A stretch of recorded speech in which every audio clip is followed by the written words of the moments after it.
First Olympian we'll look at had a ton of confidence. One of the greatest Olympic decathletes was Milt Campbell, who appeared on Greatest Sports Legends with host Jane Kennedy. What made you interested in the decathlon?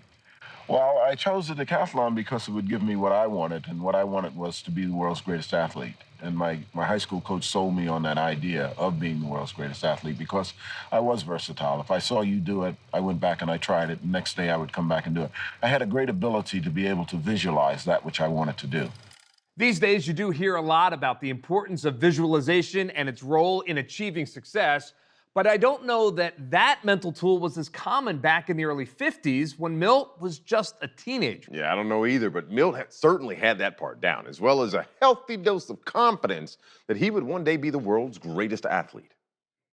I kept my goal in mind at all times, okay? In fact, I wrote it on the board, I wrote it on the mirror.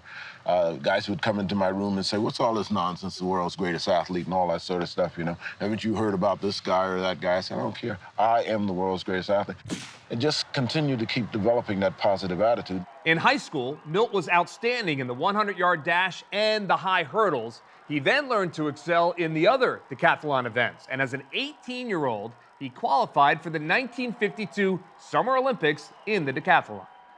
Well, it turned out in those Olympic Games, Bob Mathias would win the gold, making him the world's greatest athlete. But Milt would come in second and earn silver medal.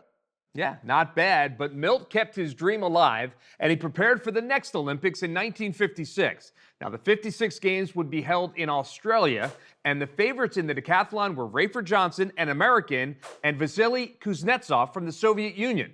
Milt Campbell was there too, and 2 days before the competition began, Milton recalls telling a fellow athlete who he thought would win.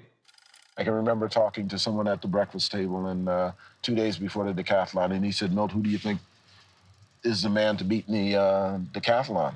And I said, you're looking at him. You're having breakfast with him. And he looked at me utterly amazed, as if I had never read an article on Rafer Johnson or Vasily Kuznetsov, you know. And I told him, I said, I wouldn't care if Rafer was here and Kuznetsov was here on their very best day and their very best events. I said, I will run away with this thing. You know, it's been said, in order to succeed, you first have to believe in yourself, even when no one else does. And I'd say that Milt Campbell certainly had unwavering belief in himself. Yeah, that is for sure. Milt's American teammate was Rafer Johnson, so I wonder how Milt got along with the one person who was expected to win the gold medal.